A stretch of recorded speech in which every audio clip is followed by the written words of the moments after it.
I do fundamentally believe that we come into wisdom painfully.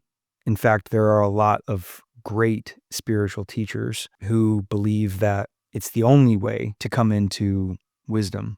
And I think that's kind of what Bill Plotkin was getting to when he said that it pretty much boils down to your learned capacity to take pain. Hello, everyone, and welcome back to the podcast. Today, I'm joined once again by Jake Kauffman, my first returning guest on the podcast and someone who's had a profound impact on my own journey. In this episode, we dive deep into the wisdom that's hidden in pain, and Jake shares what he's been through over the past couple of years, from profound loss to profound growth, and how embracing discomfort has led him to a deeper sense of purpose, peace, and connection to God. So let's get right into it. Welcome to the podcast, Jake. Aaron, thanks for having me, bud. It's great to be here. It's great to have you. I am excited to have you on because you are the first, what do you call it, when you come back on, returning guest, I'll say. Awesome. My first returning guest on the podcast. So the last time that you came on was August 31st, 2023. Look at that. That was almost 2 years ago. That was episode 22. And this one that we're recording will likely be episode 110. Awesome. So for me, it's very cool to sit down and speak with you again, because I feel like I know for myself, I'm a completely different person from the last time we spoke. And I know that you've gone through a lot in the last 2 years as well. So just starting it off with, I'd love to know for you, what is the biggest difference that you've seen in yourself over the past 2 years? The biggest difference that I've seen or experienced in myself over the past 2 years. The first thing that comes to mind is no longer waiting or wishing for the future to be better than the present moment. Wow. I think that has arguably been had the most amount of growth for me in that. I am beyond convinced that everything that you ultimately want, everything that I ultimately want, and this is something that I'm constantly imparting to my clients, everything that you want is hidden in plain sight in this present moment. All of the love, all of the connection, the adventure, the peace, the contentment, the fulfillment that we all ultimately want is hidden in plain sight in this present moment. And you don't come into that consciously, as much as we would like to think that. Right. It's one thing to intellectualize that. It's an entirely different thing to embody it. Right? Because to embody it is to be okay with everything that comes with the present moment, including hardship, including challenges, including heartbreak and pain. But Yeah. when you acknowledge that, you realize that all of those things are necessary components to experiencing what you really want, which is peace, contentment, fulfillment, and joy. You can't have those things without pain, without challenge, without trial and tribulation. So it's to be content, or learning to be content with whatever is coming up in the present moment, and not pushing anything away, because as long as you're running from something, it's got you, right? Because you're busy not doing it. Yeah, 100%. What has been the biggest shift to lead to that? Or like what's caused that shift in yourself, I guess, is a better way of asking it. Well, I think it was Bill Plotkin who once said it comes down to your learned capacity to take pain. I've experienced a lot of pain over the past couple. We were talking about this right before we pressed record. I've experienced my fair share of pain over the past several years, which I'm sure we'll get into. But I certainly don't want to make this podcast about me. I want it to be bigger than that. But nevertheless, I've experienced quite a bit of pain over the past 3 years, which has been both beautiful and terrible, because it's been uncomfortable. But it's simultaneously birthed a lot of new wisdom in me, and a greater capacity to support people through their own challenges. Why do you think that God, or I guess this is my own belief, but Yeah. why do you believe that God puts these challenges and this like pain in front of us in order to evolve and grow? Like why do we need that? Why can't we just have the Sure. goal? Yeah. Well, Alcoholics Anonymous believes that life has two great teachers. The Franciscan friar Richard Rohr, he simply says that there are two great catalysts to transformation, and that's great love or great suffering. And if you've known great love, well, then you've also known great suffering. So it pretty much just boils down to great suffering, right? I do fundamentally believe that we come into wisdom painfully. In fact, there are a lot of great spiritual teachers who believe that it's the only way to come into wisdom. And I think that's kind of what Bill Plotkin was getting to, right? When he said that it pretty much boils down to your learned capacity to take pain. Yeah, it's so like paradoxical in a way of we want to run away from the pain and the suffering and the emotions that are like deep down inside of us. We want to do anything that we can to hide ourselves from those, from the pain, from the emotions. But like really stepping into those things, allowing them to be there, paradoxically is like what we need to transcend them and to go beyond them. Right. And I want to be clear to anyone who's listening. I'm certainly not glorifying pain and suffering. However, we don't live in a wisdom-based culture. And so an extension of that, or a natural, however unintended side effect to that, is exactly what you just spoke into, which is because we're not a wisdom-based culture and we don't know how to deal with paradox, right? We remain stuck in dualistic thinking. And when you remain stuck in dualistic thinking, you are going to reject pain and run from challenge or trial and tribulation.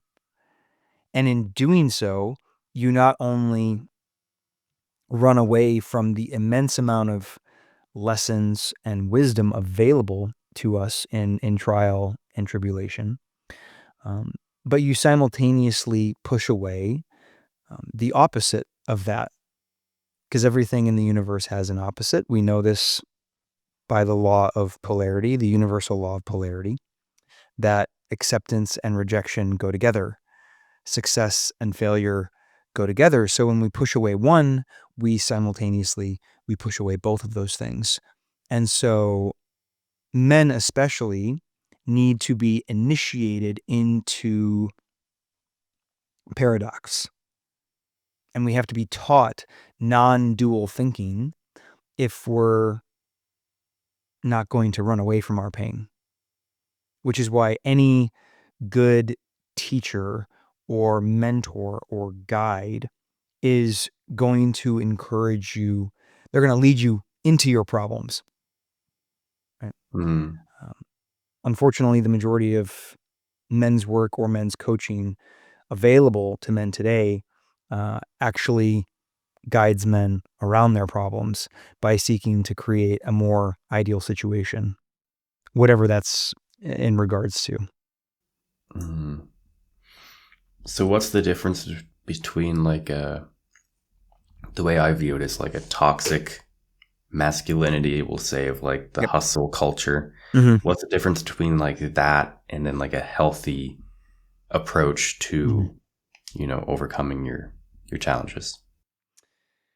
Great question. I mean, hustle culture, it's really just high functioning trauma, really, or a result of high functioning trauma.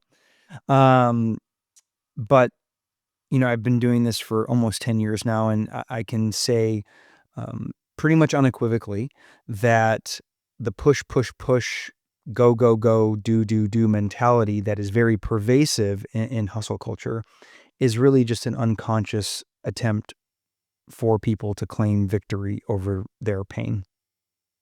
Mhm. So, an alternative to that, right, because obviously hustle culture, it does have positive side effects, right? Greater results, say, for example, in business, right? Greater health and vitality, right? Because you become very um, self disciplined, highly self disciplined. You become incredibly consistent. Obviously, when it comes to certain things, um, the unfortunate thing when it comes to hustle culture is it puts men inside of a game that they can't win because it's by definition overcompensatory. So whenever we're operating um, and we're overcompensating, something is left to suffer. Right, something is going to slip through the cracks, and oftentimes that is our relationships or the connection that we experience inside of our relationships, or our health. Right? How often do we see people who are highly successful, um, materially speaking, financially speaking, and yet their health is suffering immensely. Or people who have incredibly profound relationships, who are physically incredibly healthy, but who, financially speaking, right, they're poor. Right? Mhm. Very few people do you come across who have achieved a level of, I would say, harmony, right, between those things, right? Mhm. Because of the culture that we are raised in, and because of, I'll call it the game, right? The game that we have been playing, however unknowingly or unintentionally, right? And so hustle culture puts men inside of a game that they cannot win, right? Especially because nothing outside of you will give you more of what you already have. And so that's why the majority of coaching available to men, it's really just a rearranging of the deck chairs on the Titanic, right? And Mhm. so men go from being overweight, out of shape, addicted to, say, pornography, smoking weed, playing video games, etc., to being addicted to working out, making money, creating an ideal situation for themselves. However, the unintended side effect of that is that they're constantly kicking the can down the road on their happiness and fulfillment. Mhm. And so they accomplish a lot, right? Like, just say, for example, they create a seven-figure business and they're fundamentally unfulfilled. That's a really profound sign that you built a business from the space of your ego, because no amount of success will ever be complete or sufficient until you've reconciled your pain. And I think you and I have talked about this before. That's why the work of men, of personal development in general, it starts with the question, what have you been doing with your pain? Mhm. Which is exactly what, you and I were kind of talking about prior to this call when you asked me, how am I really doing? Right? Mhm. Because when you asked me how I was really doing, well, then I was in this beautiful position of being really honest about how, the last 6 months of my life have been. And the answer to that was incredibly difficult. And just for context's sake, and for those who are listening to the podcast, unfortunately, my home in California burned down, and I have been consumed with a very lengthy, prolonged insurance claims process that at times seemingly has no end. Um, and to kind of bring this full circle, but therein lies the paradox, the beautiful paradox that I have, found myself in, is that we can't have, we can't have joy without pain. And so to embrace the pain as I have gone through this process of the immense loss that that Carrie and my girlfriend have experienced as a result of losing this house. Um, the deeper we go into the pain without running from it, or turning to unhealthy coping mechanisms in order to deal with it, the more we're able to increase our capacity for hardship, because life is hard, and the more capacity we have to serve other people and support them through life's inherent challenges. Mm. What comes to mind for me is, so it's like what we're talking about, like reconciling pain, letting pain come up and stuff like that, feeling our feelings. How do we do that in a way that's constructive and supportive and beneficial? Like, how do Yeah. is it meditation for you? Mhm. What is it? As opposed to counterproductive. Yeah. Yeah. Yeah, great question. And we could do an entire episode on this, to be quite frank. Like how do you deal with pain? You know, Mm, um, but the best way that I have come to think of it is that we want to engage with it in a way that is both stretchy and doable. Right. Um, in a dualistic mindset, if you don't know what to do with your pain, you're just going to entirely reject it. So what does that look like? You're just going to suppress it, repress it, or cope with it yeah. through Yeah. whatever means, whether it's, video games, pornography, or smoking weed, or whether it's just working out, or working obsessively, right? And Yeah. becoming addicted to work. Both men are, addicted. Both men are overcompensating. They're just Right. overcompensating in opposite directions. Hmm. And so the first step in many respects is simply the acknowledgement of what is true. How do I really feel? Right? And what emotions are present for me, as I process through what I'm going through. So for example, over the past 6 months, going through this insurance claims process, there has absolutely been, at times, a profound sense of hopelessness, of like, when is this gonna end? Um, and without going into too long of a story, am am I gonna be okay, right? Um, if you've ever gone through a lengthy, or a substantial insurance claims process, you know that most insurance companies don't actually have their clients' best interests at heart, right? They're in the business of insurance to make money. And so, by virtue of that, they do everything that they can to not pay you what you're insured for. And so it's this big long negotiation to ensure that you get what is both equitable and fair based on your insurance, um, your insurance what's the word that I'm looking for? Your insurance policy. And Hmm. so, we've been met with a profound sense of discouragement and at times hopelessness in the midst of this process. Simultaneously, that has absolutely led to a significantly deeper relationship with God and trust in God and his intercession, his provision, and his timeliness, knowing that, like I mentioned earlier, this situation is molding us, is shaping us. And yes, it's very, very difficult. It's very hard. So I don't say that, um, as a means of like spiritual bypassing and like desperately looking for, a silver lining in all of this. It sucks. And it's creating an incredible amount of capacity, future capacity to handle, navigate, and deal with hardship. Mm. But also, it's deepening our relationship with God and His provision, which of course we are then able to do. What we're able to pass that wisdom on to other people, because it's not just theory; it's something that we're living into and living through and embodying each and every day.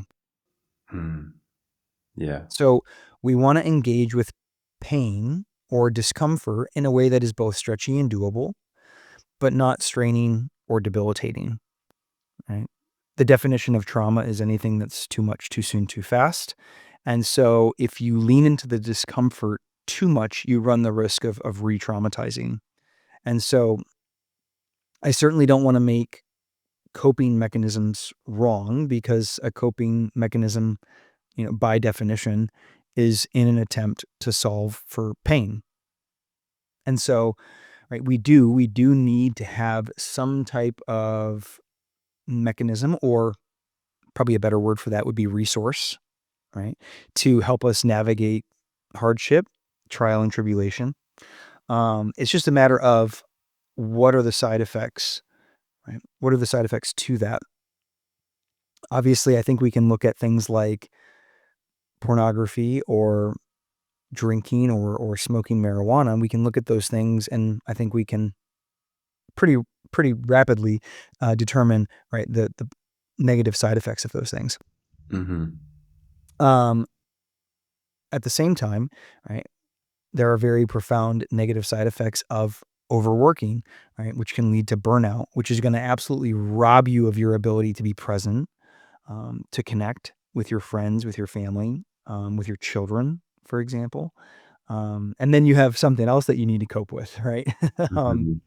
and so I think the antidote is the acknowledgement of what is true, like I mentioned, which comes by way of safe connection, whether that's with a trained clinician, say, for example, a therapist or a counselor, or a group, a community, right? Say, for example, a men's group, or a trusted friend. Now, I think there are positives of all of those things, but I do think it's important to understand that um, each of those has a different capacity to support you through what you're going through. So I think while all of those things are important and absolutely can benefit us in our ability to effectively process through our pain and allow it to mold us and shape us into new creations, um, I do think we need to be careful about which ones we engage in and how much, and having a realistic mindset around, the purpose for each of those things. Mm. Love that. So this brings me to a thought, because you were mentioning one of the resources that is helpful is a men's group. Yeah. Hmm. And so I connected with you Yeah. and worked with you for a year Mhm. in a men's group. And I feel like that was the most profound, transformative year of my life. Mm. Anybody who's been listening to the show for a while or is close to me knows your name, because I speak about you very highly, and how much you've supported me.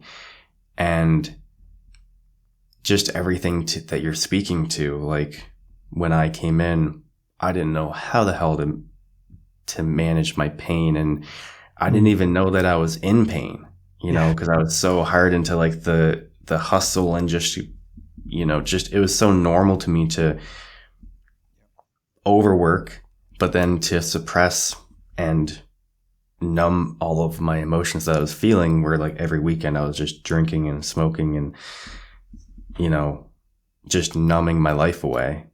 And I was totally unconscious to it. Mm. So I think, I mean, I'm definitely a testament to this power of like community and Yeah. coaching and support, and just how much has changed my own life. Mm. Yeah, I love that. Mm. No man can be his best at all times on his own. Mm-hmm. And so I think you're a testament to that, right?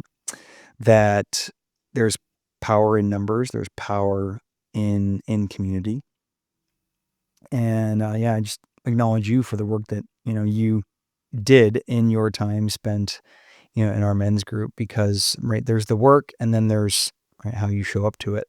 Mm-hmm. And, you showed up to it really fully engaged and gave yourself over to it despite the discomfort that you were invited into. But, Yeah. your statement around not even knowing that you were in pain, that's very common, especially amongst men, right? We're much more logical than we are emotional. And because of that, most men think that they're running towards something when in fact, however unconsciously this is occurring, they're actually running away from something. Right. Right? And so, this is something that we run into all the time when either men come into our groups and we invite them into taking a deeper look into right their unconscious, right, which is to reveal reality, right, and your ego is constantly seeking to hide reality from you, right. Say, for example, being incredibly driven, justified behind the guise of ambition, right? Well, most men's ambitions um, are overcompensations, in my Mm-hmm. Yeah. experience, Yeah. right? Most men are driven to the degree that they actually struggle to be present. So, in many respects, it's just a reflection of the pain that they've gone through and that has been left unattended. And so, or the other way is through, like we talked about at the very beginning, great love or great suffering.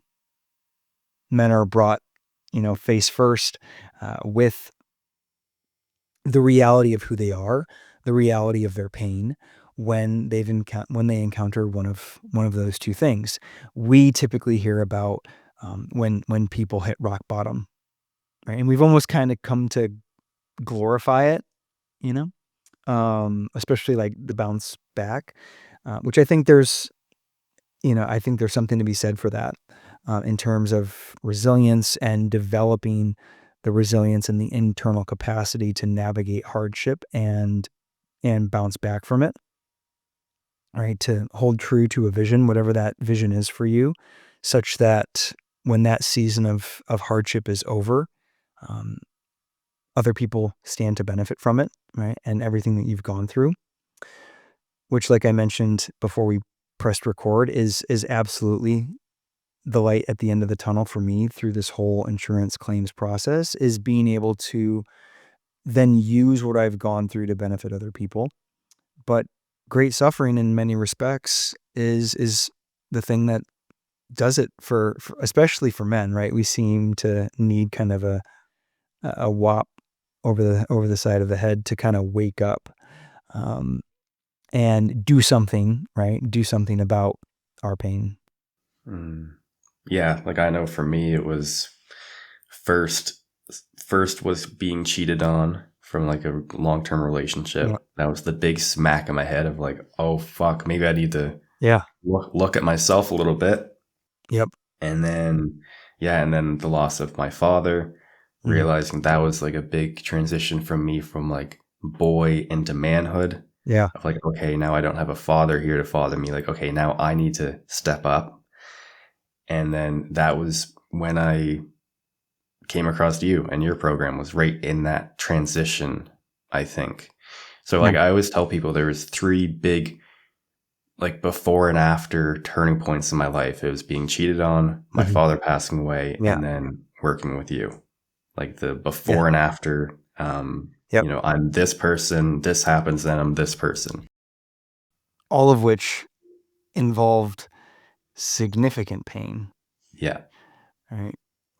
Hmm. You have the two original incidences, and then you had the experience of working with me, which involved kind of going into the pain that you experienced as a result of Right. those two original incidences. Right. Right. Yeah. And that was it.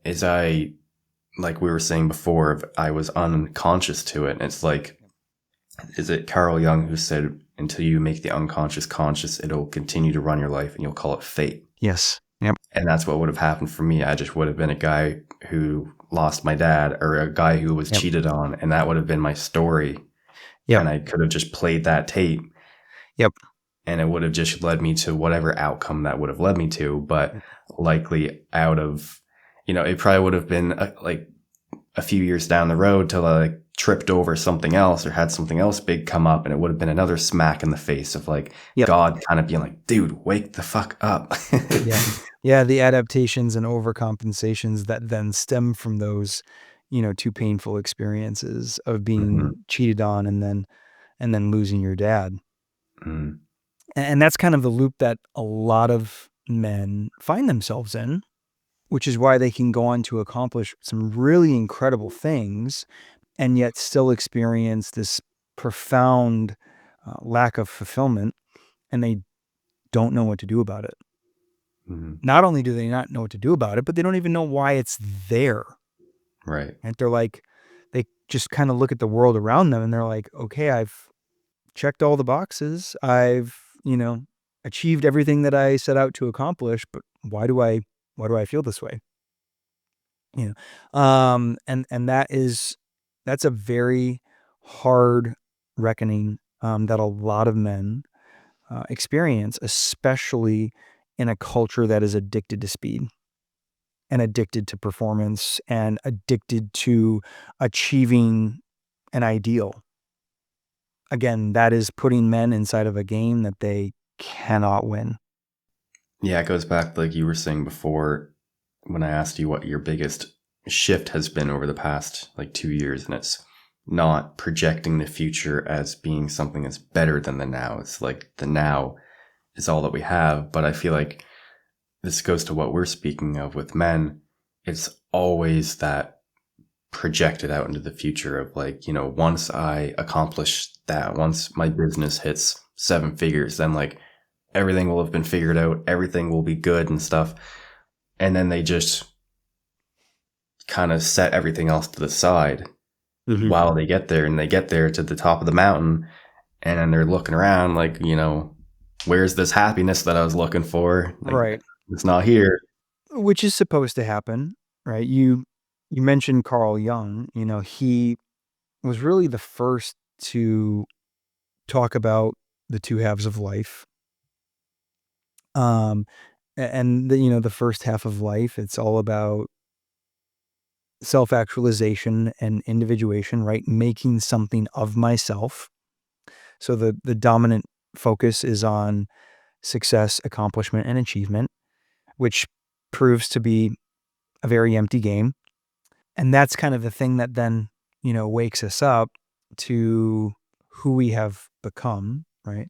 Who we think we are, but are not, so that we can then kind of transition over into this second half of life, which is significantly deeper because at that point in time, it becomes much more about dedicating oneself to a cause greater than oneself, or a Mm, person, or a person other than oneself. And right. so, right, men kind of need to play the game, and they need to go through that, what I would call this necessary stage of psychological development, so that they can then wake up to the emptiness that is the game. And there's a lot of science actually to suggest that men don't really have ears for this message until they're around their mid 30s, right? Um, they'll take this message that you and I are talking about right now, and they will figure out kind of some way to turn it into being best, being right? So all of a sudden it becomes about being the most evolved, being the most conscious. And, so all of a sudden it's like this whole healing game um, can become like appropriated by the ego, however unconsciously or unintentionally. Um, but it isn't until we go through the necessary suffering that Jung suggests is really the only catalyst that can get us to kind of let go of our egocentric preoccupations, right? That are commonly associated to the first half of life, right? Power, prestige, possession, etc. And then, make this transition over into this second half of life where it's much more about, like I mentioned, being in service to a cause or to a person greater than or other than oneself. Right. I love it. So with the first half of life and second half of life that you're talking about, that's basically the same thing as the true self, false self that Richard Rohr speaks of, right?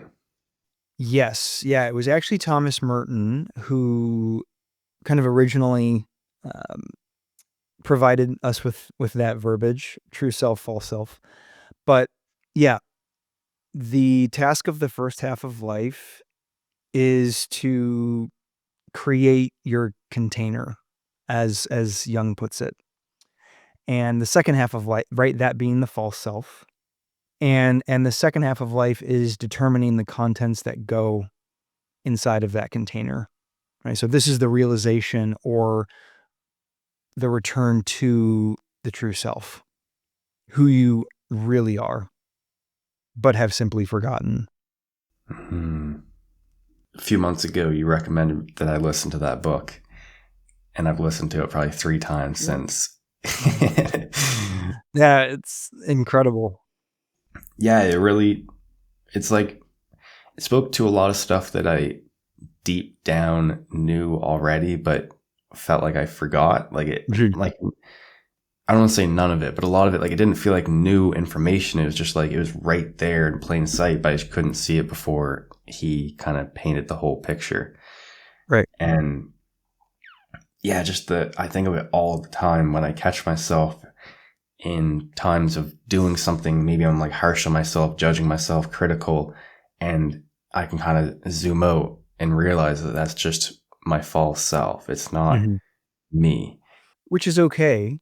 Yeah. Right. There's nothing wrong or bad about, you know, this from the time spent in the men's group, but we like to say whenever we go into performance, playing a role, right? Operating from the space of our false self. There's nothing wrong or bad about it because life is kind of an inherent game of, you know, 3 steps forward, 4 steps back. And so, you can't get rid of the false self. Um, in scripture, Paul refers to this as the flesh. And Richard Rohr kind of talks about this in the book True Self, False Self, how he believes that that was just the Apostle Paul's way of describing the false self. Mm. Um, so it's this dance, right? Life is this constant dance of oscillating between our true self and our false self, um, which is what actually creates the need for a relationship with a higher purpose and a higher power. Otherwise, we get consumed in it and lost in it. Mm. Yeah, I find like for me personally, so like, I didn't grow up religious. I, as a kid, I believed in God, prayed to God. Then my grandmother passed away, and I was like, "Fuck that!" How could there be a God? How could he let that happen? So I went. I didn't believe in God. I was quite atheist for a lot of my life, and then started working in your group, and it was like the first time that I was surrounded by people talking about God and talking about these concepts. And it's funny how everything has changed since then. Whereas like this past fall, I went on a retreat to Tahoe with JFF, with the company that I'm with, and it was almost all faith based. And I was like, wow, like everyone here is such a firm believer in God. I'm like, they all see, it seems like it helps them. Maybe I should look into this a little bit more. And so, literally driving home from Tahoe, I ordered my first Bible, and now I'm in like a men's group studying the Bible. And it's just, even just like the practice of prayer, of just sitting down and just speaking to God. It's something that I totally lost in the past, probably the past 10 to 15 years. And so to like be reconnected with that, it feels like the big thing that I've just been missing for most of my life is like having something above myself, is bigger than myself. Yeah, a higher force for living. Yeah. That's what spirituality or a belief in a higher power does for us. Hmm. Yeah. Yeah. It's very profound. And just to look back and be like, dang, like it's such a clear difference of like, that's what I needed when I was in the trenches, Mhm. really struggling with things. And I just Yep. felt so alone in the universe and so like divided and just separate.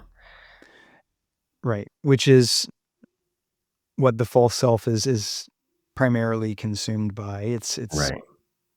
the need to be separate and superior, which again proves to be a very empty game in the long run, especially when you start to have kids, right? When you start to experience death, for example, like you did with your dad and losing your father.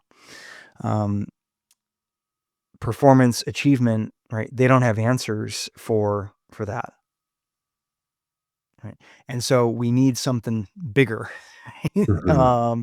or something of significantly greater substance, Yeah. as opposed to money, right? Because as Justin, the CEO of JFF, Journey to Financial Freedom, talks about all the time, right? Money doesn't actually change you; it just does what? It just reveals you. Hmm. And so, spirituality, um, it provides us with exactly that. It provides us with a higher force for living, that nothing materially speaking can really provide us. How do you think that your relationship has changed with a higher power or God over the past, you said the past 3 or 4 years have been like very challenging for you?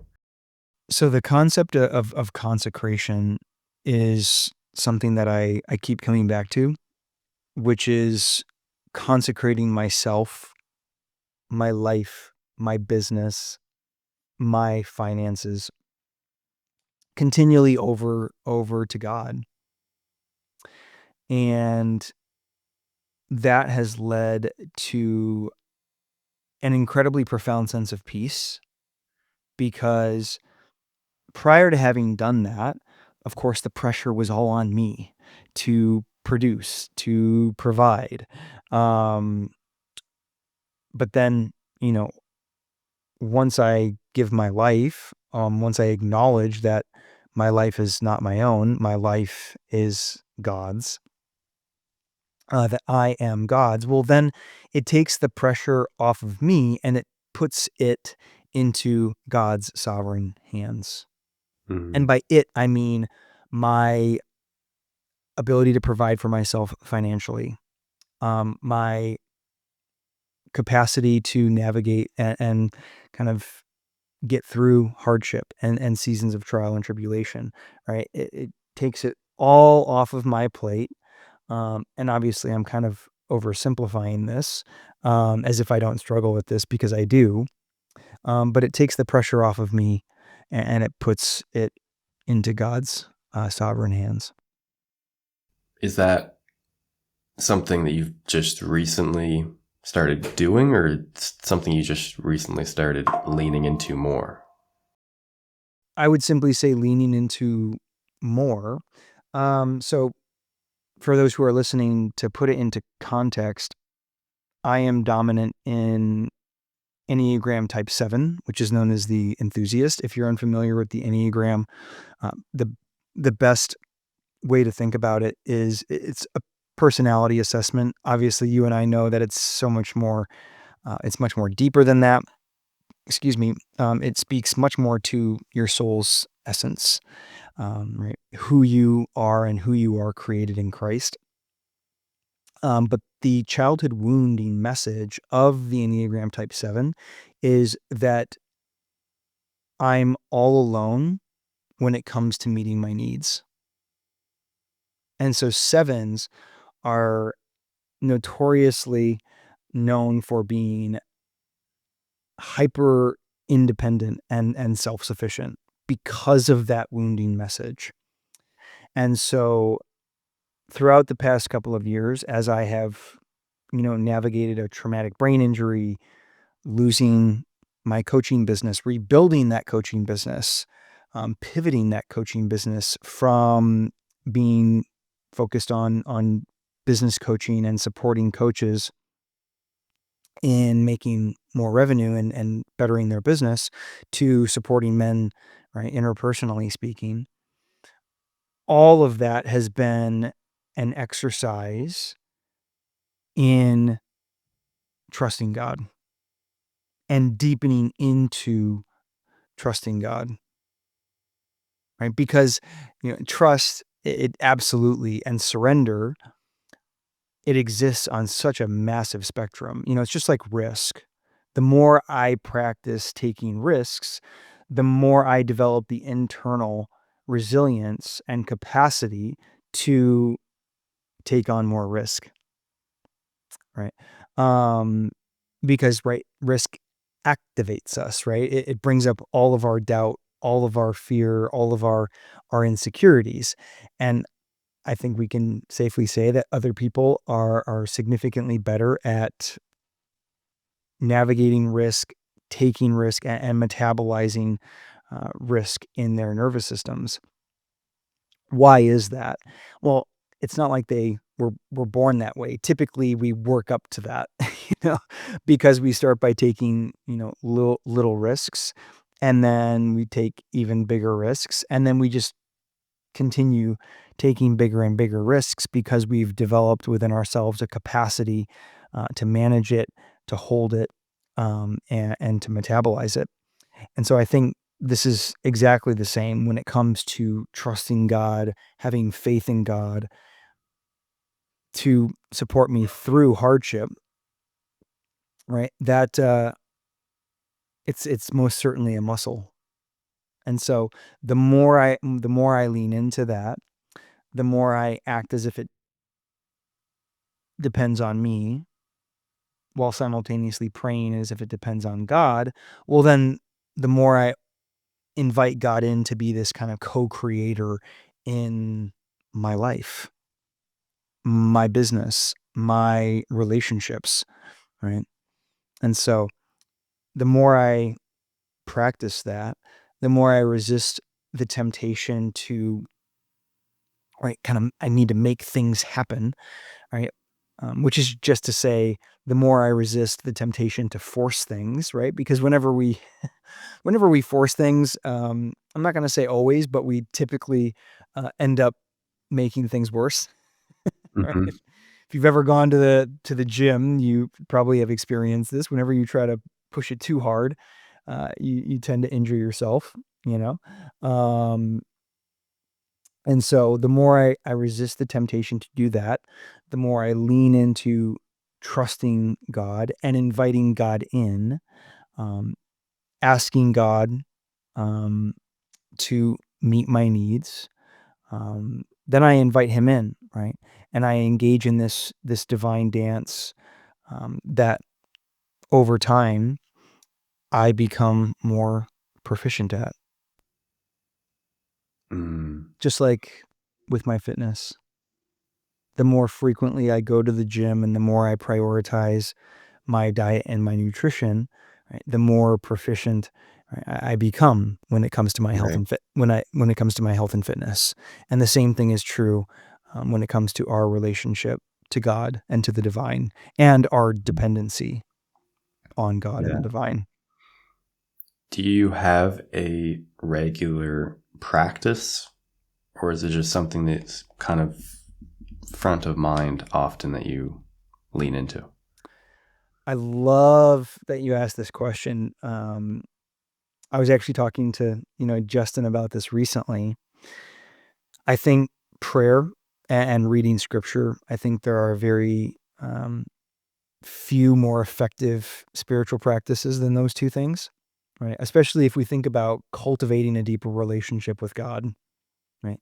Um, how do we gain access like to God and to what God wants for us and what he recommends that we do to not only deepen in relationship with him, but to create a more beautiful life, a more harmonious life for ourselves. That's not to say we're not going to experience hardship. If anything, you're going to experience more hardship. You're just going to have a greater capacity to navigate it because now, right, you've invited God in to support you through it, as opposed to right kind of taking it all upon yourself. But the more I deepen into my prayer life and reading scripture, the more I have realized that our potential, especially as men, um, cannot exceed our prayer practice. But that said, I think if we think of prayer in terms of us conversing with God, I think we all too often place too much of an emphasis on that and not enough emphasis on listening. And that's where I think contemplative spiritual practices become highly, highly important, right? We're given one mouth, two ears for a reason. I think there's a lot to be said about the effectiveness of listening and what that can do to better and deepen our relationships, whether it be with, you know, our spouse, our romantic partner, our children, but also in terms of our relationship with God.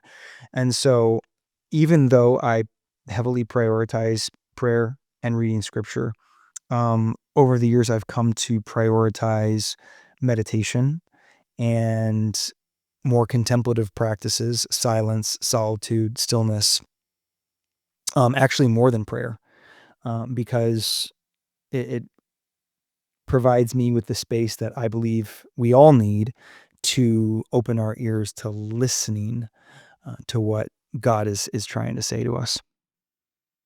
Hmm. Yeah.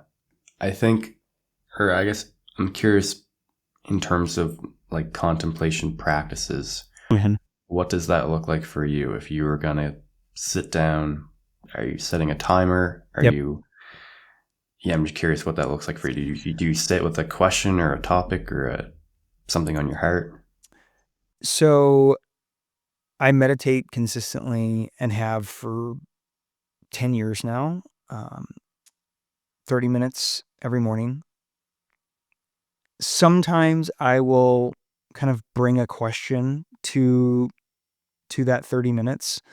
Um, so I don't want to discourage that necessarily. Um, so sometimes I bring a specific question that I'm navigating or that I'm seeking an answer to. I don't always, but I do on occasion.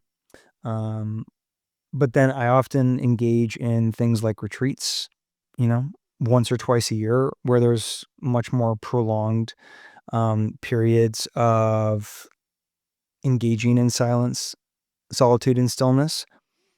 Fasting has become one of my kind of favorite go-tos, right? Because I'm not eating, I'm not taking time to prepare a meal, so I have a significantly greater, I have a greater amount of time on my hands to reflect, to listen, to go for a walk, for example, without my phone, and simply be present to whatever may, for lack of a better phrase, come through. And, simultaneously, of course, in conjunction with that, constantly praying for clarity, for direction, for intervention, for, you know, any of those things. Mm, I love that. Yeah, I'm finding just more and more how important it is for me. And I will go in phases where I'll be consistent with meditation for like a month or two, and then I'll drop it for a few days, Mm-hmm. and I can feel the difference Sure. of getting caught up in my emotions or getting caught up in my thoughts, Mm-hmm. and then just kind of catching myself. And I find for me, yeah, like a meditation practice has been super important. And yeah, like retreats as well, like you mentioned. Mm-hmm. Like for me, I just Yeah. uh, last month went on a retreat. It was just 5 days of just meditating, like 4 to 5 hours a day, Mm. which I've Yeah. never done. But I came back feeling so refreshed. Mm. And this coming weekend, I'm actually headed to Florida for just Friday to Monday. Same thing, just meditation and yoga. And Awesome. people are like, "You're going to Florida to meditate?" And I'm like, "Yep." Awesome. I love it. Yeah. Yeah. All of those things, are incredible supplements. But I think ultimately prayer was just as much, if not more, meant to be a posture. And by that, I mean for how we carry ourselves, right, how we show up to other people, how we interact with other people. Because you think about prayer, the very act of it is surrender. It's quite literally the practice of surrender, of supplication, of consecrating oneself to, in this case, a higher power. And so when we think about how can we embody that as like a way of being, such that we kind of take it with us everywhere. There's a famous, phrase when it comes to meditation. It's like, I don't meditate for 30 minutes a day. I meditate, um, and then I bring that meditation throughout the entire rest of my day. Mm-hmm. And Yeah. so it's that 30 minutes that then charts the course for my entire waking day. So you're bringing the benefits of meditation kind of with you everywhere. And if you've ever interacted with someone who has a very consistent meditation practice, it's very tangibly felt in terms of the presence and the peace that they bring to conversation, to everyday interactions. Um, you know, they're very comfortable both like knowing, not knowing, engaging and dealing with paradox, for example. They don't need to be right. Um, so it's very noticeable, at least in my experience, when you interact with someone who has a very consistent meditation practice. So when we apply that to prayer, I think, we can kind of explore, the same sentiment, which is what does it look like to embody prayer as a posture, as a way of being that I not only do every morning for, I don't know, 10 to 20 minutes, um, but that I bring with me throughout the entire course of my day. Mm. Yeah, I love that concept. And that's how I like to look at it too. It's like, not meditating for 30 minutes and then you're just done and Right. you just go to your day. It's like the meditate it's like making your life the meditation, Mm. you Yeah, know, in every moment. 100%. Which every great spiritual practice was always meant to emphasize, by the way. Right. Right? Which is Yeah. right. This is a practice, but we were always meant to bring the practice with us into every area of our life, every interaction, right? Hmm. And that's how we support the collective awakening. Right. And just to go back to the start of the episode again, of like you were saying, not having the future seemingly better than the now, of like Mhm. arriving now. But Yeah. you can't do that if you're caught up in like the noise of the mind. So Yep. practices like meditation and stuff like that brings you into the present moment. You can be here now. I got that Yeah. tattooed on my Yeah. wrist just as a reminder. Yeah. Like, okay, stop thinking about, what life will be like once your business hits this, Yeah. or this happens, or you travel to this place. Like Richard Rohr in True Self, False Self, he talks about this when he's like, if you're not happy now, you're not going to be happy on Thursday. And you're like, you're not going to be, he's like, if you're not happy now, you're not going to be happy next year on vacation when you're sitting in Hawaii on your beach towel. You'll be sitting there and you'll be thinking about, Right. gosh, this towel's uncomfortable, or like Yeah. anything. You'll find anything wrong with the moment if that's like the mindset that you're carrying. Yeah. If I think the way that he puts it is, if that's your stance, that's your stance. Right. Right. So yeah, what a powerful reminder. I love it. One thing I wanted to just to shift gears a tiny bit to come back to was your book that you wrote, Letting Yeah. Love In. Mm. So how many years ago was that when you wrote that? It was 2 years ago in April. Wow. So going on 2.5 years now. Wow. So if you could just give a brief, I guess, rundown of what your book is about, which Yep. I love the book, and we kind of hit on it a little bit earlier in the episode, but the concept of letting love in, Yep. what that looks like. And then also I'd love to hear what has changed or what you've learned over the past 2 years since you've released the book. Whew. That's a lot. Yeah, no, that's a lot. So the subtitle of the book is, The Pain Stops When the Truth Starts, Mhm. which we've kind of touched on and danced around on several occasions over the course of Right. this podcast episode, which is to say, where do we start when it comes to transformation, when it comes to self-growth, right? It's acknowledging what is true, right? And so when we acknowledge our pain, that's when we can actually do something about it. And that's when we can be in control of it, as opposed to it being in control of us. And so, admittedly, the title could have been Let Opportunity In, Let Abundance In. I just felt like Let Love In was the best way to go.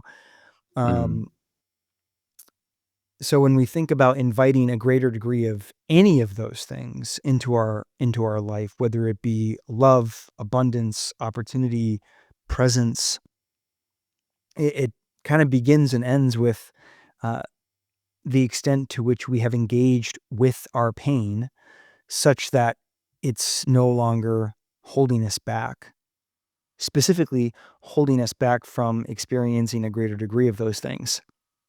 Because really, that's what it comes down to, right? Right. Are the stories that we have made up about ourselves, other people, in the world, stemming from the painful things that have happened to us that block us from experiencing a greater degree of those things.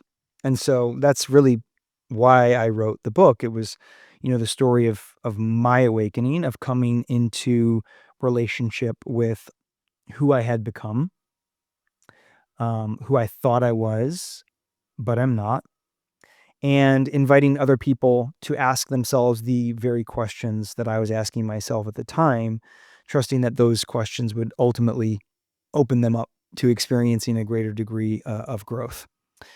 But as far as what I've learned since I published the book, I think exactly what we were talking about right before um, you asked the question.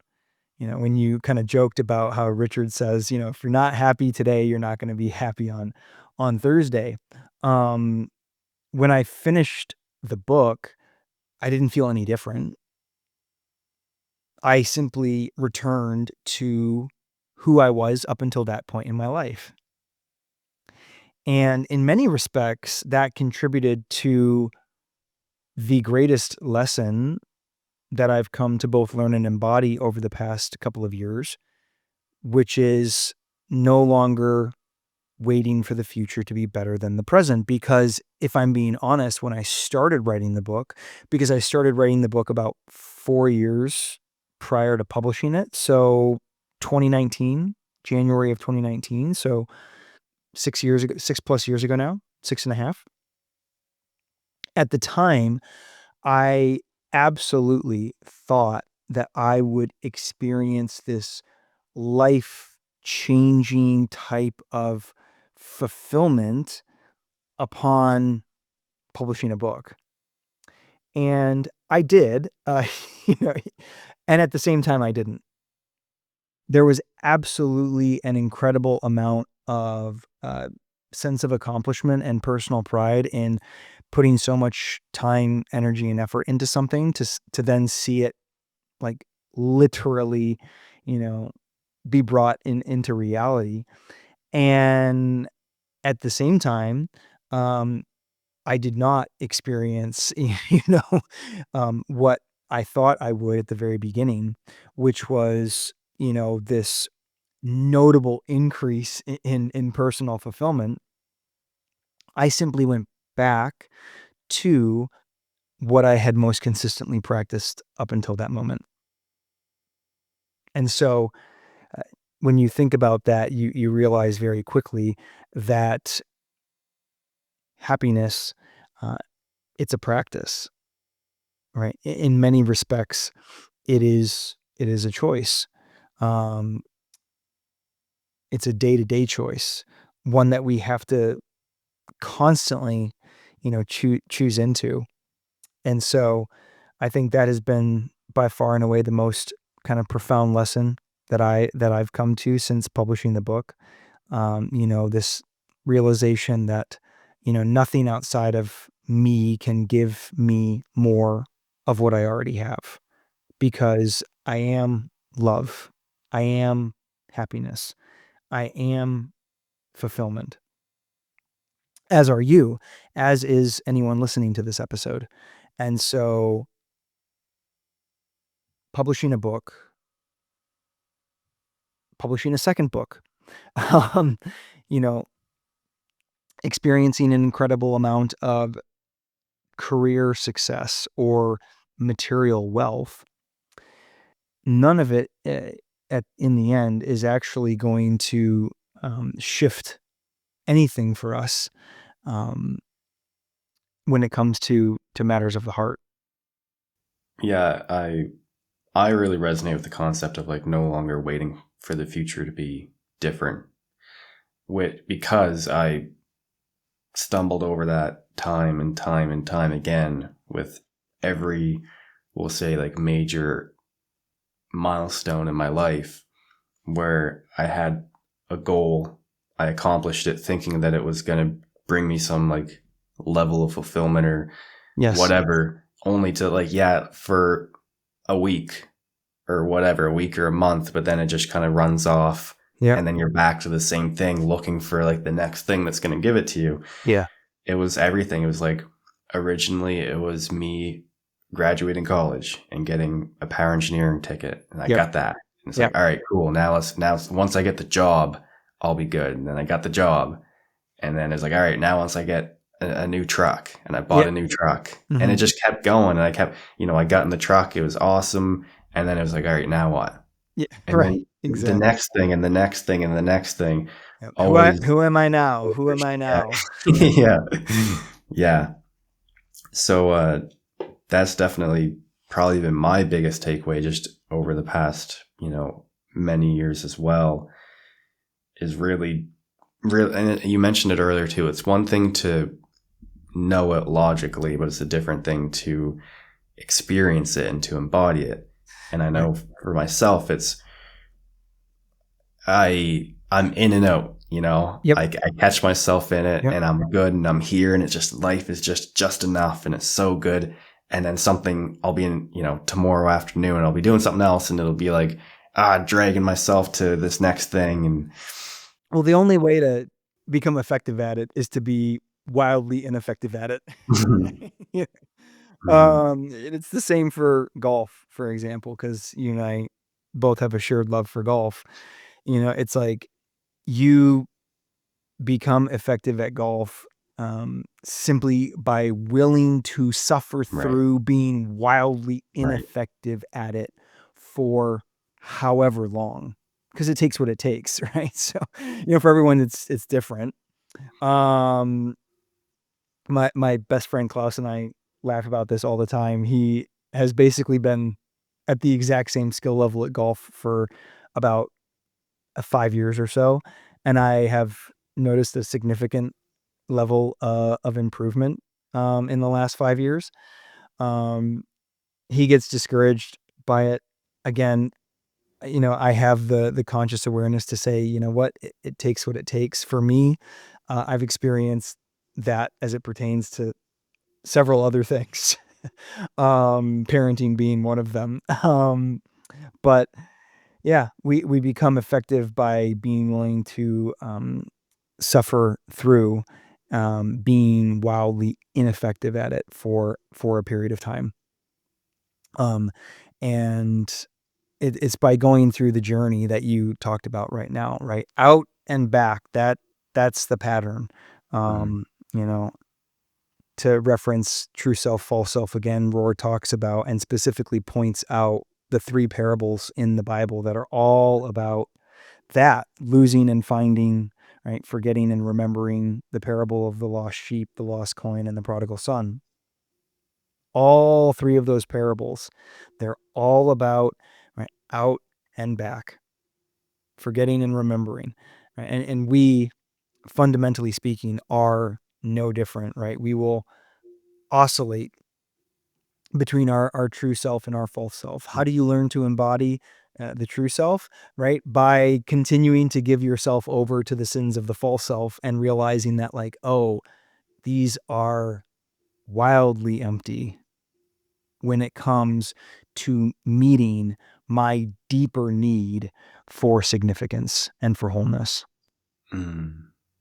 Yeah, that's what's coming to mind, like for you. And you said that this was your biggest takeaway over the past few years. It's like I can imagine you knew this logically before you wrote the book, and like before that, like you knew of this stuff, but it's like Yep. it's a whole, being in this space now, looking back, Yeah. you can see how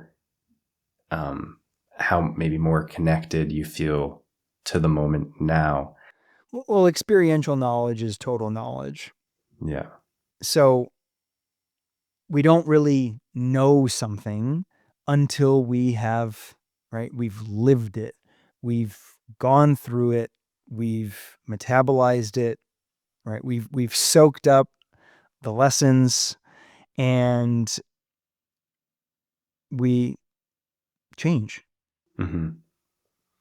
Or, I guess a better way to put it would simply be we become an even more deeply embodied version of who we truly are.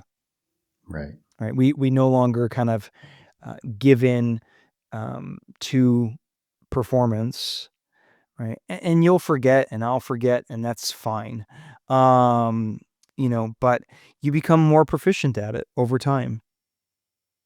And in my experience, life begins to take on a significantly deeper meaning when that happens.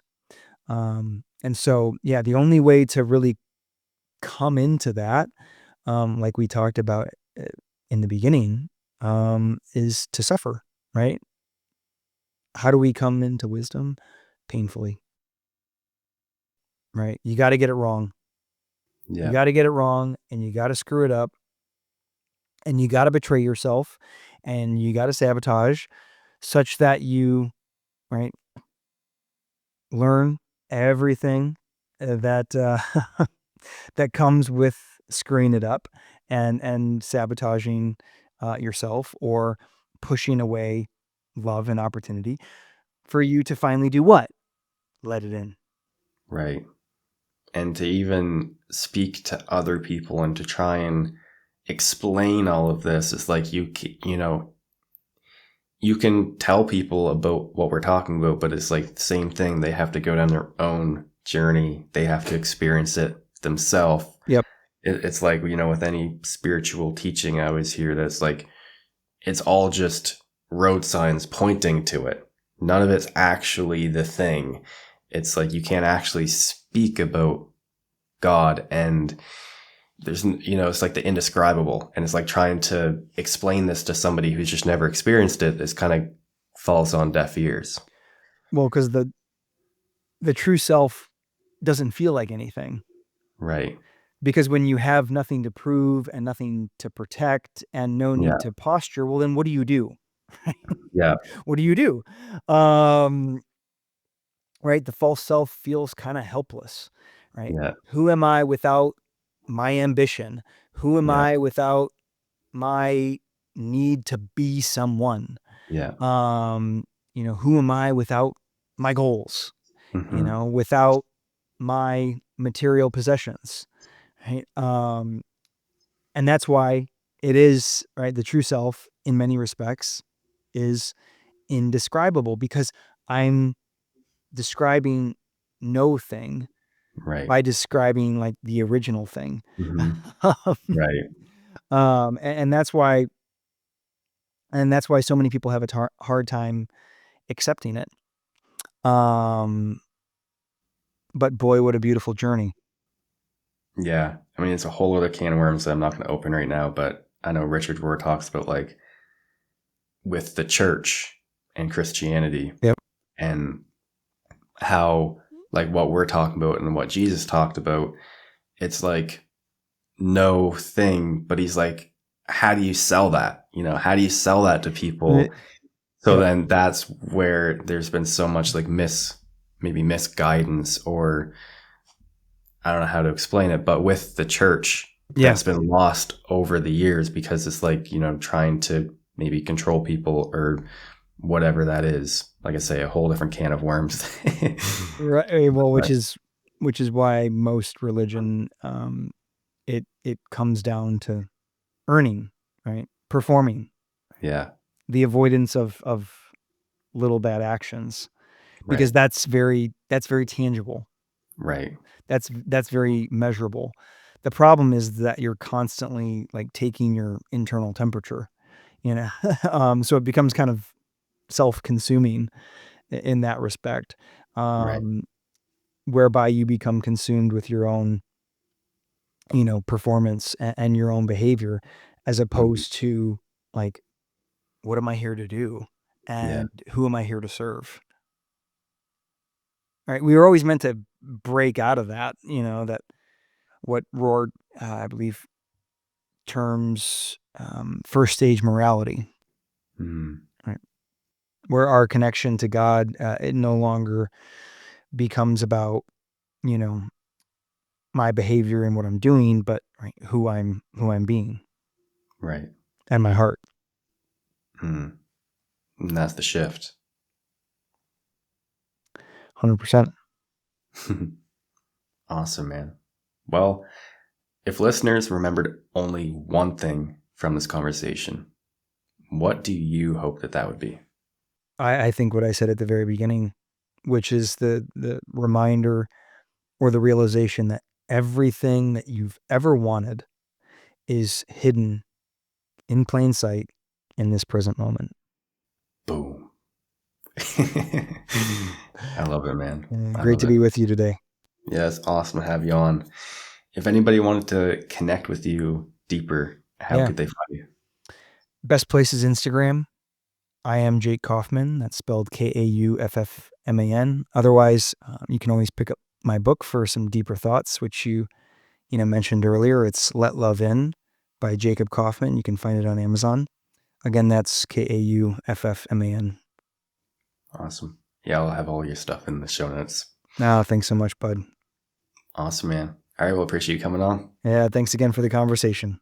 Thanks, everyone. I hope you enjoyed that conversation. If it resonated with you, feel free to share it with someone who might need it. As always, thank you for listening. Catch you on the next one. Bye for now.